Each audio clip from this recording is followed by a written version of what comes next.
you've been wondering how to break free from the affair once and for all? Now's the time to take back your life, your emotions, find happiness, joy, and fulfillment with your marriage. HealingBrokenTrust.com is the place where you can find resources to take the healing journey to the next level. You'll find incredible resources for every stage of your affair recovery journey. Connect with our team of qualified affair recovery therapists who stay current with the ever-growing, ever-changing affair recovery research that's available to help you heal wherever you are in the process. Take our home study course focused on helping you communicate and express yourself in a way that gets you what you want. You can also book an incredible one-on-one intensive retreat where instead of dragging out the pain over months or years, you can condense the time it takes to heal in just a matter of days using scientifically proven methods that work to help couples lower their guard, let go of the fear, melt the anger, and experience each other at a deep emotional level you may have never experienced before. So what are you waiting for? Go to HealingBrokenTrust.com. But don't take our word for it. Read the client letters and listen to the reviews on the HealingBrokenTrust.com website. So go to HealingBrokenTrust.com and we'll talk to you soon. Welcome to Healing Broken Trust podcast with Brad and Morgan Robinson. Brad, today let's answer the question of when should or when do people just decide to let the relationship die after infidelity? You know, at what point do they just throw in the towel and say it's over? Okay, Morgan, that's a good question. When do people decide to just give up on the relationship? Yeah, and why? Well, I think people give up on a relationship after a very long and difficult process of introspection, and I think they really are considering the cost and they're really weighing it. Mm-hmm. I think there's very few people who actually leave a relationship on a spur-of-the-moment decision or who don't really weigh the cost and really think about it. Most individuals in our culture, I would assume, I've never seen any research on this, but I would assume probably have a very conservative view of marriage, especially their own marriage. You know, when I'm getting married, what I mean by that is I'm getting married, it's for life. I took vows, I said I do. You know, even if we got married in front of a drive-through in Vegas, it was, when we did it, I really meant it. So really their goal, most of the time, people are not getting married saying, okay, 6 months, I'm going to cheat on them, and I'm just going to throw in the towel. Yeah, nobody does that. So most people have a really, I think, high view of marriage. A lot of younger people aren't getting married.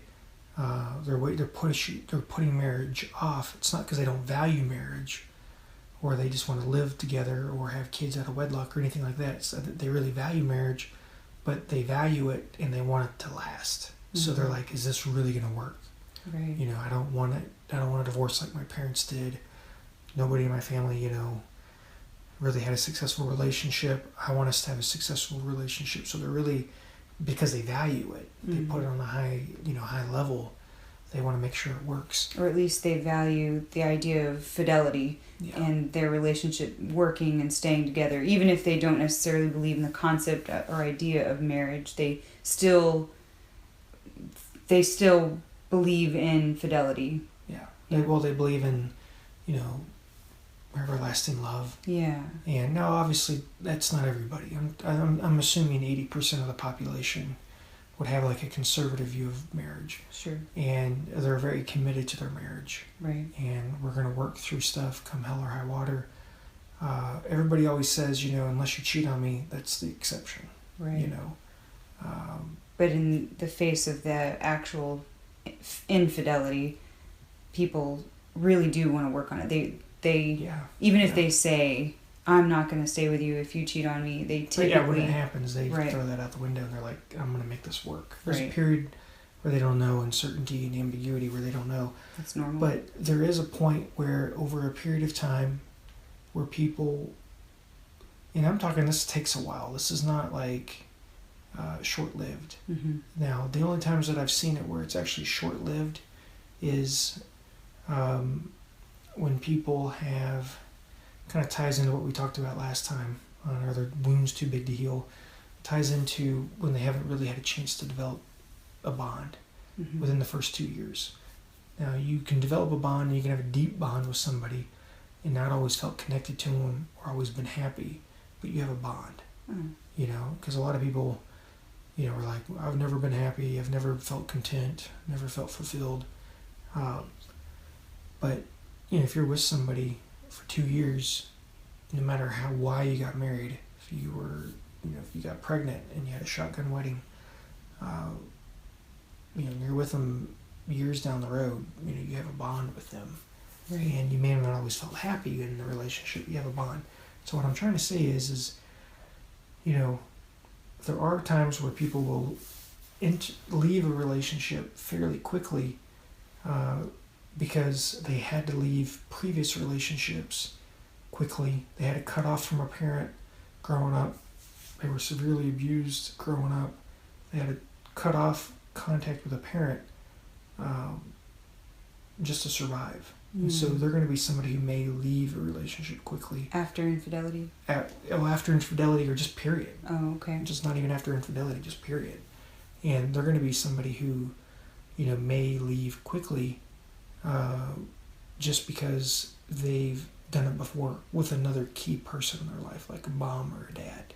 Gotcha. And so it's not just it's not just spouses that people can give up on a relationship with. They'll give up on a relationship with a parent as well. So it's not just the person that you pledge your life to, it's the person who gave you birth that people can give up on a relationship with. Gotcha. And so it takes several years to get to that point. And so the people who kind of reach this point, and I haven't even really named it or described it yet, it's detachment. Detachment. Okay. And when people reach that period of detachment, many times it's, if they reach it early in their relationship, or earlier in their marriage, it's because there was usually a lot of maybe violence or abuse, things like that. But normally people will wait.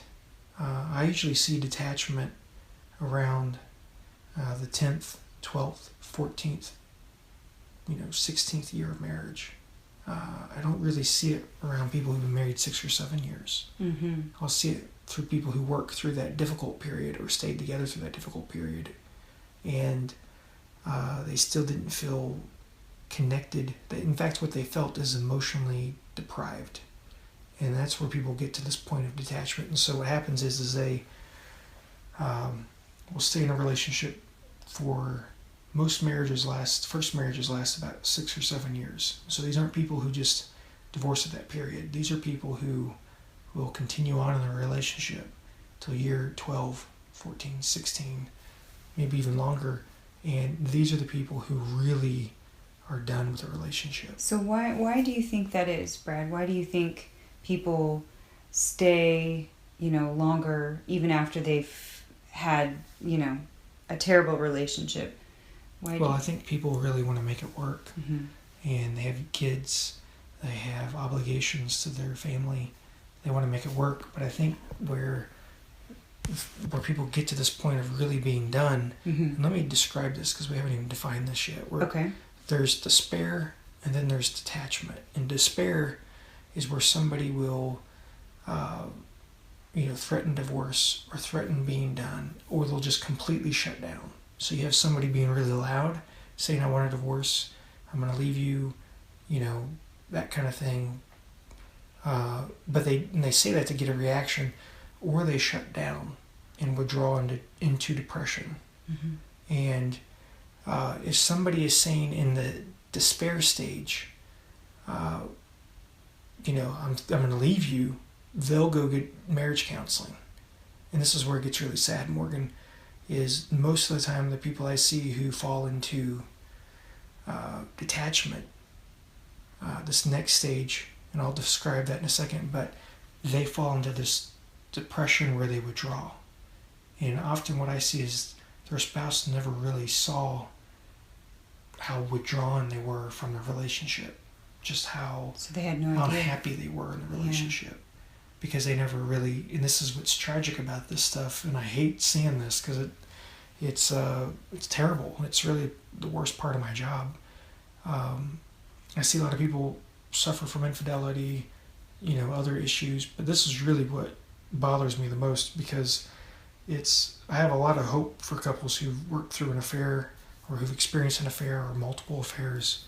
I'm full confidence with that. But when somebody reaches a point of detachment, there's really no more hope left for them, because it's a very long process where this person has given up on the relationship and decided to let it die. So in the despair stage, when they're threatening to divorce, or when they start withdrawing from the relationship, they begin to grieve that their needs aren't going to get met. They begin to give up on the relationship. But it's at the beginning of that process. And detachment is they've gone through all that already, and they've decided just to let the relationship die and not to invest anything else in it. Mm-hmm. And people don't come back from that. That's what I've discovered. And I used to not believe in detachment. And part of that was because, for different reasons I won't get into, but I used to not believe in detachment. And so basically, when someone is detached, it's taken them a long period of time to get there. But the core component is they've given up on the relationship and decided to not invest anything else in it, and just decided to let it die. And they have no emotions about their spouse. And I think that's a key indicator that you've reached that detachment stage, because if you think about it, some of what you're describing reminds me of kind of this protest and this anger stage where they're really looking and seeking and, maybe saying things to get a reaction from you, but then they kind of move into the depression and despair where they're really meaning what they were saying before about, look, I'm not going to stay. This is, we're going to get a divorce. And so I think people sometimes don't take their spouse seriously in those early stages, where they're like, yes, I've had that happen too. Where they're like, they always say that we're going to do divorce. Yeah. We never do it. It's a repetitive thing. And then they sort of like, it becomes an old rote Morgan, that's dialogue. That's an interesting point. I've had people where their wives would say, let's go to marriage counseling. So they're not withdrawing into a shell, right. And just never expressing anything. Right. Because that's what I see a lot of. Mm-hmm. But there are times where, and this is really important, so if this is anybody out there listening to this, you need to really heed this. Yes. And you may have already experienced this, but I've had plenty of people where it's usually the wife, where the wife will say, let's go to marriage counseling. Mm-hmm. I'm really unhappy. And the husband says, no, I don't want to go. Right. I'm not going to do that. And what happens is the wife goes to counseling on her own, but does individual therapy. And a year later, she's done with the marriage and has begun an affair. I cannot tell you how many times I've seen that. And she also got to the same place of detachment. Right. In the process of individual therapy, she realized, I'm better off without my husband, or whoever, that person realizes they're better off without. And then they give up on the relationship. And it's something, there's like a year mark where they're like, I've been working on this for a year. I'm giving up on it. I feel stronger as an individual. And this is part of how we've talked about this right. in some of our calls that we've done, our live calls, where individual therapy can actually be a precursor to divorce. You're not doing marriage counseling because your spouse refuses to go, so then you go do individual therapy. Right. And part of the goal of the individual therapist is to say, I want to see you happy. Let's work through these blocks. And what happens is they don't have a concept of the negative cycle. Right. And so they're hearing one side of the story. Well, yes, but more than that, they're hearing the spouse of their client, being described as who they are in the negative cycle. Mm-hmm. So they're hearing like the worst. They're hearing, they did this to me and this to me and this to me. They're not hearing... Every time I ask, they ignore me. Yeah, but they're not hearing, like, but I kind of insulted his kids, you know, or I closed his bank account and withdrew all the money. They're just talking about the reaction. And they're presenting it to the therapist as their super reasonable person. You know, they're not describing this is the crap I did and how hysterical I got. They're just describing how hysterical their spouse got. Mm-hmm. So the therapist is like, oh my gosh, you're married to a narcissist. Oh my gosh, you're married to, you know, a psychopath. I can't tell you how many times I've heard that. And so that kind of stuff happens a lot. So what does that do to somebody is it says, oh my gosh, I don't need to be married anymore to this person. Right. And that happens a ton. Mm-hmm. I've lost count of how many times that's happened. And so, needless to say, detachment, I guess I've described detachment. Let me describe it again. Detachment is the state after despair, and it's the place where you give up on the relationship and you decide to let it die. And people who are detached, I want to say this real quick, people who are detached have no...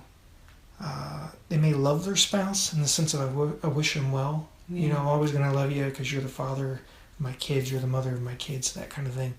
They may wish the person well, but they don't have any sort of emotional affection or connection or desire to connect to their spouse.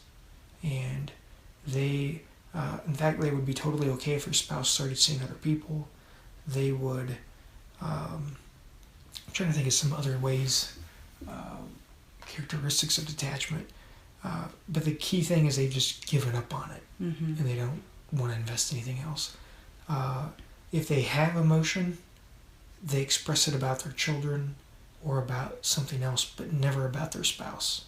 Like they are totally numb. Or the relationship. Mm-hmm. Like they may express, I'm just numb. Yeah. They'll say, I'm not sad anymore. I'm numb. You know, I'm done crying. I've cried all my tears. I'm just numb now. Yeah. And they'll give up on it. And now here's why this happens is you got people who start out super committed in their marriage. You know, they're like, you know, we made vows. We stood before God and man and committed our lives to each other. They are, you know, serious about their relationship. So how do they get over to this point, you know, 15 years later, right, where they're just done? Yeah. Is they get there quicker through domestic violence, you know, battery, physical violence, you know, that kind of humiliation. They'll get there quicker. Infidelity doesn't always get somebody there super quick, unless it's like a repeated type thing. Unless it's like a sex addiction and you start talking about it with family and friends and they're like, oh my gosh, yeah, you know, what are you doing here? And so physical battery will get somebody there much quicker. Infidelity doesn't always get you there super quick. But emotional depravity will get somebody to a place of detachment once they were, in the beginning, very sincere, we're going to make this work no matter what, but they feel emotionally deprived. And so what happens is they start kind of closing off and shutting down. Mm-hmm. And a lot of the people I've seen that were really detached, I think were also very, very, very depressed. Mm-hmm. Individuals. Yeah, and actually it goes depression and then despair and then detachment, right, in the stages. Yeah, the kind of despair and depression are kind of hand in hand. Yeah, hand in hand. Yeah. And so, you know, they're very depressed. They've given up on their relationship, but they felt this emotional depravity, mm-hmm. and they've decided to, I just can't do it anymore, and they don't care. You know, that, you know, if it's a violation of their religious beliefs to divorce, they don't care anymore. You know, they don't care about... They've already justified it and everything. Well, yeah, they're just so miserable. They're like, you know, I'm sitting on the, you know, I'm just ready to jump off the edge. I don't care anymore. This building is too hot. You know, like I'm either going to burn up in this building or I'm going to jump off and die. You know, and so it's, they just don't care anymore. Mm-hmm. And so it's this emotional depravity, and that's kind of why if people don't work on their marriage, you know, eventually they're going to get to that point. Right. So if you're hearing your spouse say, we really ought to go to couples therapy, we really ought to get some help, I'm really not very happy. Or they say things like, you know, I need time with you, or I want to, you know, why don't we work on a relationship? Don't think that it's going to get better on its own. Don't think that it's just going to go away. Yeah, it will not. No. It will not. No, you've got to take care of it, because it's only going to get worse if you don't work on it. So you can't bury it in the backyard, in a box. You can't go on a vacation and think that it's going to disappear. You can't read a book and think that it's going to be resolved. I mean, those things are good things, but honestly, you need to have one-on-one help. You need to have help from someone who can, create a plan of action for you and your particular situation. And if you are curious at all as to how we can help you, you can go to healingbrokentrust.com. That's healingbrokentrust.com, and check out some of the resources that we have there for you. We do coaching calls and we have retreats and various things, but ultimately, don't ignore the signs. Yeah. Right? Yeah, absolutely. I want to say this. Many times these folks who will come to therapy who agree to go to marriage counseling, who are detached, are doing it because they're actually really nice people. Yeah. They're very agreeable, very kind, very considerate people. And they're going because they're just that. They're just considerate, kind people. They really do care about their spouse, and that they care about what happens. Yeah, they want their spouse to do okay. Their kids to do okay. Well, they're not mean-spirited. Right. But they're really there to kind of say goodbye. This is really how I feel. I'm not going anywhere. Now, people who get to that's the people I see that will come to marriage counseling. But there's people who are detached who, maybe aren't as kind and considerate. And so they will, who aren't as kind and considerate, and they'll just outright refuse to go. Yeah. To counseling. So they've kind of come to say goodbye. And what's really sad is these are often the ones I see are really kind, considerate folks. And it's just sad because you're just powerless to change. And I've worked with people, for a long period of time who were detached, who never came out of it. Mm-hmm. And oftentimes people who have an affair, let me say this differently. Many times people who are detached are in a place where they can have an affair. Now, everybody who has an affair, they're not detached. It doesn't necessarily mean... Yeah, it doesn't mean they're going to have an affair. And it doesn't mean that if they have an affair, they're detached. Yeah, they're not equal. No. It's not the same thing. Right. But sometimes they can go hand in hand sometimes, but not always. But the last thing is they don't really come back from it. Mm-hmm. And that's what's hard. And that's why working, with couples who've experienced this, it's tragic. And you don't really... Let me say this, Morgan, because I know I don't think you don't know if your spouse is detached. Unless you're kind of at that point where they've asked for separation. Let me say this differently, because I don't want to confuse anybody. If they're asking for separation, that doesn't mean they're detached. That could be despair. And so despair and detachment look really similar. Mm-hmm. And I am not quick to say someone's detached when they come to counseling. Because they could be in despair. And it's not my job to say someone's detached. If we might start kind of the counseling process, and if they stay there, they're really detached, they're gonna stay that place. But if they're in despair, they're gonna start changing over the next few weeks. And so it's not my place. And so what I would say is you got to try. You got to go get, like you're saying, you got to go get expert professional help. You got to work with pros who deal with this stuff. And that's why we got different locations to help people who are listening. And so you've got to really, it's not always clear cut, but you've got to, I think you only know when you try. Right. And I know that when you do recognize despair for despair and detachment for detachment, you do let them know. But like you're saying, you take your time, because once you say, look, they're detached, that's I'm not the judge. That's hard. Yeah. Because that's too much power to give to a stranger in your marriage. And so I'll work with the one who is leaning in Mm-hmm. and say, this is what I think could be happening. Right. But it's not my call. Yeah, so you're not going to say, hey, I think you're detached. I mean, because then that's not very fair, because then you sort of plant thoughts and ideas where they may not be there. Yeah. You know, and then that's really not helpful. Yeah. Now, if somebody's detached, it doesn't always lead to divorce. Right. But I think it often does. You know, it doesn't have to lead to divorce, but I think it often does. That's very interesting. And if people choose, because what you're saying is I'm giving up on getting my needs met in this relationship. So people might stay together, but I think it often does, but it doesn't mean it has to. I think people often separate or have to, you know, redefine what our marriage is. Mm-hmm. You know, we're going to be co-parents for our kids. And it can be, you know, obviously it can be based on religious values. You know, what kind of religious values you have. Or it could be just a really strong friendship that is no longer romantic. Is that possible? I don't know. I wouldn't even call it a friendship anymore. I think they've given up on that part. It's a good question, but I wouldn't even call it a friendship anymore. It's more like just a coldness.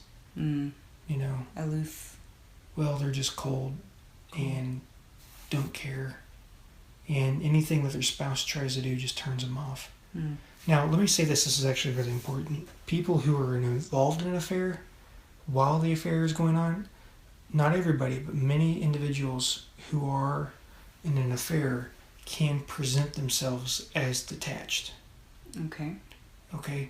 Like they can have similar characteristics as somebody who's detached and look like they're detached, but they're not truly detached like what we're talking about in this classic sense. Right, because they're attached to someone else. They're attached to someone else. So they're investing. They're investing in another relationship. Yeah. Not that they necessarily totally don't care about their spouse, but they've attached to someone else. So their attachment to their spouse is not strong. Yeah, absolutely. And that's a good way to put it. Like, because they're attached to someone else, they, lose that attachment to their spouse. Right. Because their needs are being met elsewhere. Yeah. And what we talked about in the previous podcast on the 10 types of affairs, that limerent affair that people get into where they'll kind of move back and forth. Right. I think there's an element of detachment that's there in some of those folks. Okay. You know, not all, but some. And so anyway, basically, and we'll be done in a second, but basically so many folks who are involved in an affair can present looking like they're detached. Mm-hmm. And maybe they're only detached because they're involved in an affair, but they didn't get there over time like the other people did. So once the affair is over, they're not going to be detached anymore. Got it. They're reinvesting in... Yeah, they'll reinvest, but they'll reinvest kind of cautiously and carefully. But somebody who's detached is just going to be like, look, man, I'm done. Right. You know, I had the affair, it was a mistake. I shouldn't have done that to you, but I'm really just done. And kind of like what we talked about last week, too, they're the type that will just spill the beans and tell you everything without regard to your feelings or anything. They're not trying to lie or withhold information. They just let you have it because they're just done. They don't care. Right. Yeah, they don't care. Yeah. And so hopefully this has been beneficial. You may want to listen to this a couple times. Hopefully none of this is confusing. Right. And that's why I have Morgan here to help me kind of organize some thoughts. Filter some of this. Yeah. And so sometimes people who have an affair can seem like they're detached, but they're not truly detached. Mm-hmm. And so they can come back and reinvest back into their relationship. Right. And so they may be unreachable. This is not what I'm talking about. I'm not talking about people like that. I'm not talking about... That's not detachment. What's not detachment? Somebody's involved in an affair and then they come back. Oh, gotcha. You know, okay. like... or they're involved in an affair and you can't reach them. Mm. And so it's... Reach them emotionally? Yeah, you can. Yeah. And often you can't. So they'll look like they're detached. Oh, okay. So that's not necessarily what we're talking about here. We're talking about people who are truly emotionally done. Yeah, done. With the relationship, and they're, it could have been prevented with early detection. Yeah, well, and sometimes, and this is where, just sometimes, people can have an affair and realize I'm done. Mm-hmm.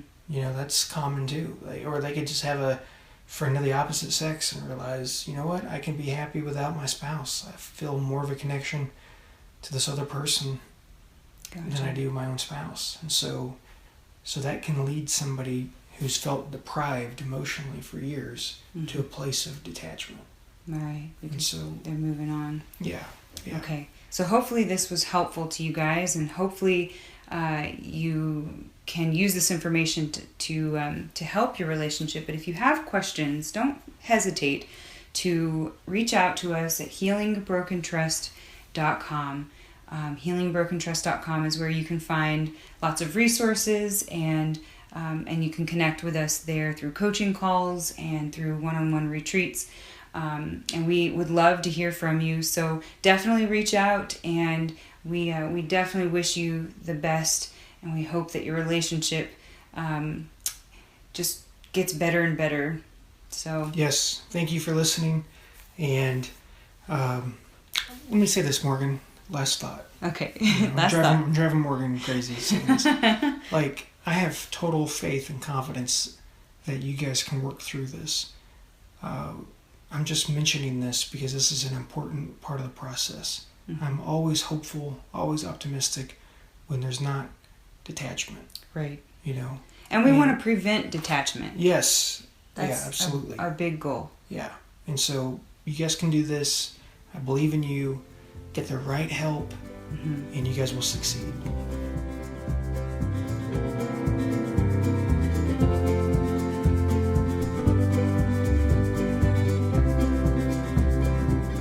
Thank you for listening to this episode of Healing Broken Trust podcast. Are you ready to take the next step?